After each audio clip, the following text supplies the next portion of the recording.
ये कहानी 17वीं शताब्दी के एक छोटे से भारतीय गांव की है, जहां एक परिवार को गांव के धार्मिक समूह से निष्कासित कर दिया जाता है।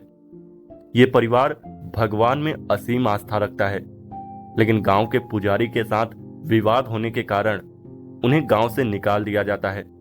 इस परिवार में राजेश, पिता सुमन, माँ, उनकी बड़ी बेटी कमला, बेटा अर्जुन और दो छोटे जुड़वा बच्चे मीरा और गोपी शामिल हैं।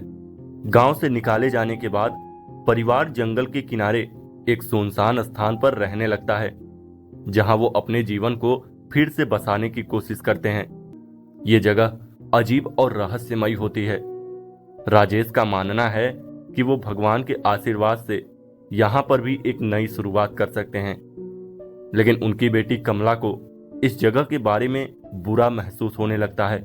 कमला, परिवार की सबसे बड़ी बेटी, एक दिन जंगल में घूम रही होती है जब वो अपने छोटे भाई गोपी को संभालने की जिम्मेदारी लेती है। वो गोपी को एक झूले पर बिठाकर खुद कुछ काम में लग जाती है। अचानक गोपी झूले से गायब हो जाता है। कमला उसे हर जगह ढूंढती है, लेकिन वो कहीं नहीं मिलता। इस घटना के बाद परिवार में अजीब घटनाएं शुरू हो जाती हैं। सुमन गोपी के अचानक गायब होने से टूट जाती है और ये मानने लगती है कि ये किसी बुरी शक्ति का काम है। गांव के लोग पहले ही इस इलाके को भूत प्रेत और जादू टोना से ग्रस्त मानते थे और अब परिवार में भी ये डर पनपने लगा था। गोपी के गायब होने के बाद परिवार में एक डर और अंधविश्वास का माहौल बनने लगा था। सुमन को यह लगने लगा है कि उसकी बेटी कमला पर किसी बुरी शक्ति का साया है। राजेश, जो पूजा पाठ और भगवान पर बहुत विश्वास रखता है, उसे यह सब भगवान की परीक्षा लगती है और अपने परिवार को यह कहता है कि भगवान पर विश्वास रखो, सब कुछ ठीक हो जाएगा। लेकिन उसकी बेटी कमला के साथ कुछ अजीब घटनाएं होने लगती हैं। उसे रात में जंगल से किसी की आवाजें सुनाई देने लगती हैं। उसे ऐसा लगता है कि कोई बुरी शक्ति उसके धीरे धीरे पास आ रही है। परिवार के पास एक बकरी होती है जिसका नाम काली होता है। इस बकरी से दूध निकालते समय कमला को कुछ अजीब महसूस होता है। एक दिन बकरी का दूध खून में बदल जाता है। ये देखकर परिवार के सभी सदस्य डर जाते हैं। अर्जुन, जो कमला का छोटा भाई है, वो भी एक दिन जंगल में खो जाता है और जब कई दिनों बाद वापस आता है तो उसकी हालत बेहद खराब होती है। वो लगातार बेहोशी की हालत में रहता है और कुछ बड़बड़ाता रहता है। अर्जुन की हालत दिन ब दिन बिगड़ती जाती है। सुमन और राजेश अब समझ जाते हैं कि उनके परिवार पर किसी बुरी शक्ति का साया है। गांव के लोग ये मानने लगते हैं कि इस परिवार पर बुरी आत्माओं का साया है और राजेश की बेटी कमला को एक डायन मान लिया जाता है। परिवार के अंदर भी एक दूसरे पर संदेह बढ़ने लगता है।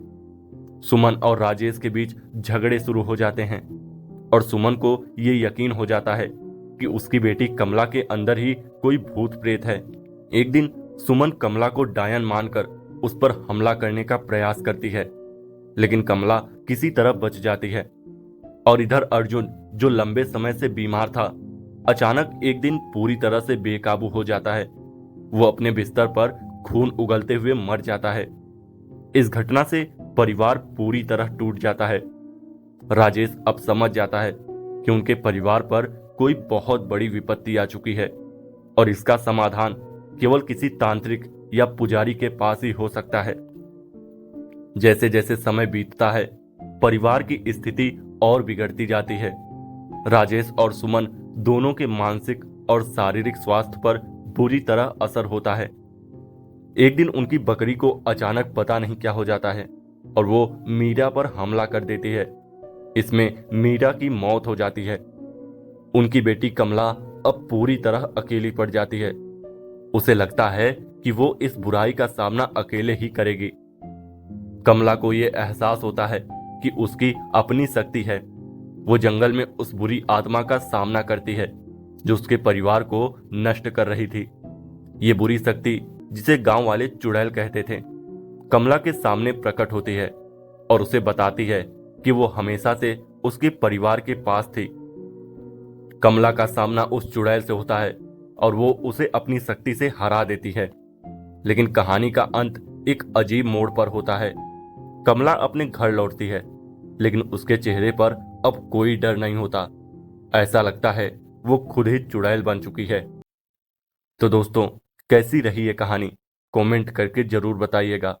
और चैनल पर नए हैं तो चैनल को सब्सक्राइब जरूर कर लें और इस वीडियो को लाइक और शेयर करना ना भूलें।